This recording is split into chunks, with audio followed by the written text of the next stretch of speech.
we have to be honest about how we have taken those negative things and it has transpired in our relationships, you know, as young adults. What's up, y'all? So I just want to address things as they come.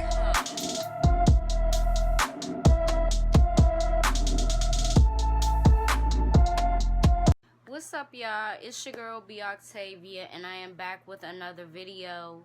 Welcome to my channel. Happy Saturday.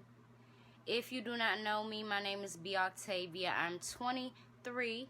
So I'm also an entrepreneur with my own business that will be making a comeback very soon. I will have a relaunch, but I'm just in the planning and scheduling stages. You know, you got to start from all the way at the beginning sometimes and really rethink your plans. So that's exactly what I'm doing. I also have some other things like my Amazon wish list and my Amazon must-haves in the description below, so make sure that you check those out.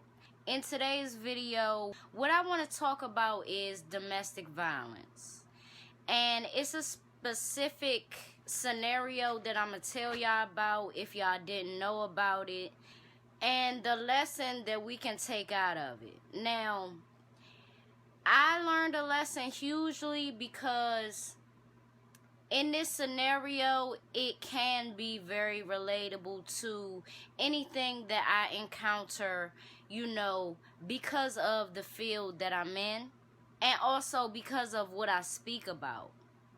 But let's talk about domestic violence. I grew up in a home that had, and you know, it's not so much as past tense, but I'll just leave it at, I grew up in a home where domestic violence was very much an everyday thing. Verbal abuse and mind games, you know.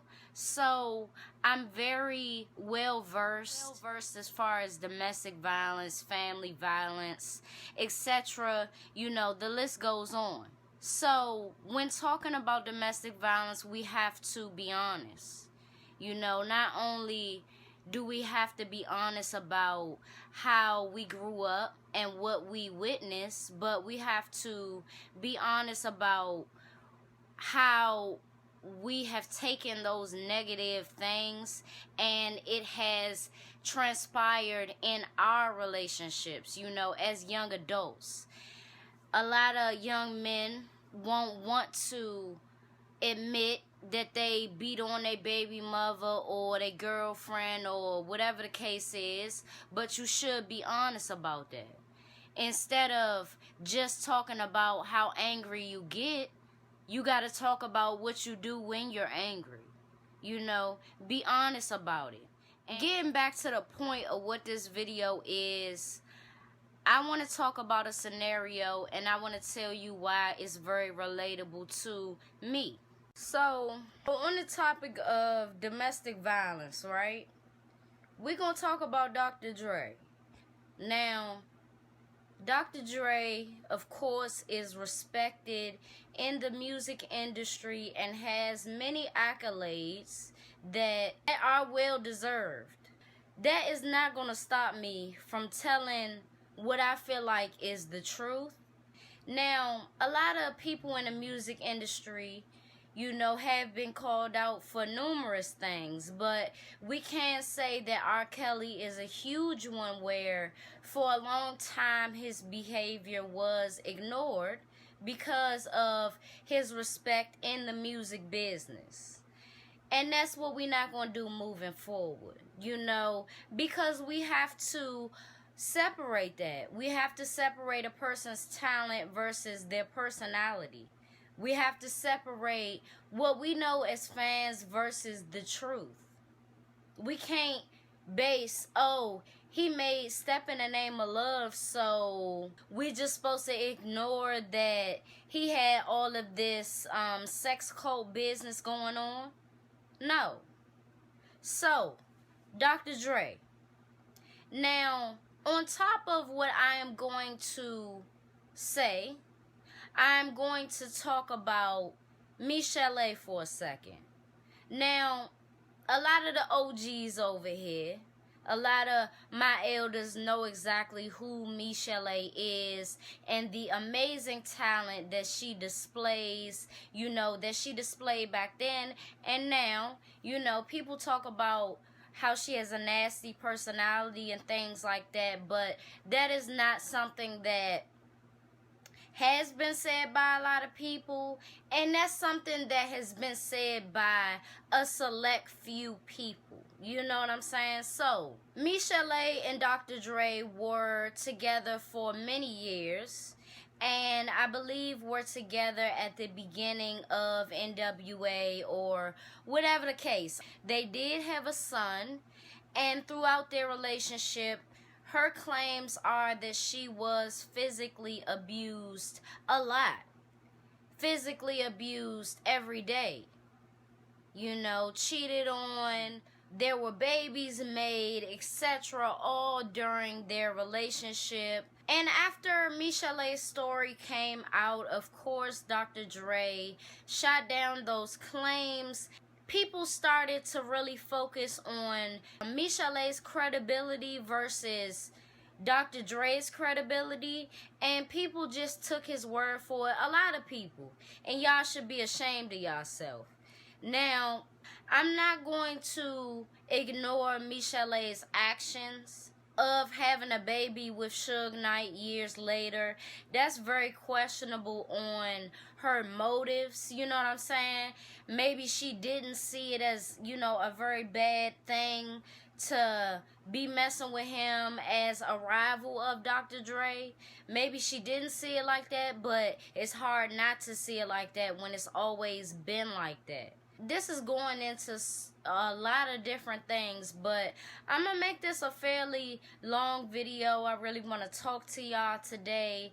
I was feeling under the weather, but I am starting to feel better, so I took some days off of recording, and I just want to talk to y'all. So, I'm not going to ignore that about Michelle, but what I will say is somebody who is not willing to hold themselves accountable makes bullshit statements and just tries to erase it and not putting real receipts and not putting facts on it. So as far as that is concerned, I pray that Michelle has healed from it. That type of abuse, that does a lot to your mind. That does a lot to your body. That does a lot to how you think. You could have a damn brain bleed or something. And that's just crazy. My thing is, you gotta hold yourself accountable, and it's a lot of things that Dr. Dre is gonna take to the grave, including domestic violence. The domestic violence that he has caused on other women. His ex-wife, now ex-wife, they was together for what, 20 some years or something like that? I don't know, I don't care. But now she wants out. People say a smart woman of any time will endure anything that a man puts them through because the woman sees the bigger picture. I don't really see it like that. I feel like the longer you stay, the more of a fool you are. And that's just the reality of it. You gotta start seeing things for what they are and saying the truth. But let's get into Dee Barnes. I want to talk about Dee Barnes because just like myself, I am a journalist. I am doing YouTube. Dee Barnes was a journalist in the 90s, and she was doing her thing. This show, The Defiant Ones, was on MTV. Y'all can correct me if y'all need to. On this particular episode, this was episode 2. So on episode 2, the producers, being as messy as possible, they wanted to combine separate interviews that NWA and Ice Cube did. And at the time, in 1990, they were going back and forth. They were dissing each other, etc. With that being said, the producers made it messy and combined it. And in this very episode, NWA was dissing Ice Cube. I believe they put out a track against him. And then in Ice Cube's interview, he actually mocked the DOC's voice. If y'all don't know, the DOC was a part of NWA. He had his own struggles with alcohol, and that resulted in a nearly fatal accident. He was in a car accident, and I believe his vocal cord was like shattered or something. But he, like I said, he survived. So by the grace of fucking God. But you can't say fucking God. Alright. By the grace of God, that's what happened. So, and Ice Cube mocked his voice. So that in turn made the beef even worse. The journalist gets blamed for this messiness by the network. My thing is, if it's not her show, if it's not her show to the point where she has control over editing, she has a say in what is put in and what is not put in, why would you have a problem with her?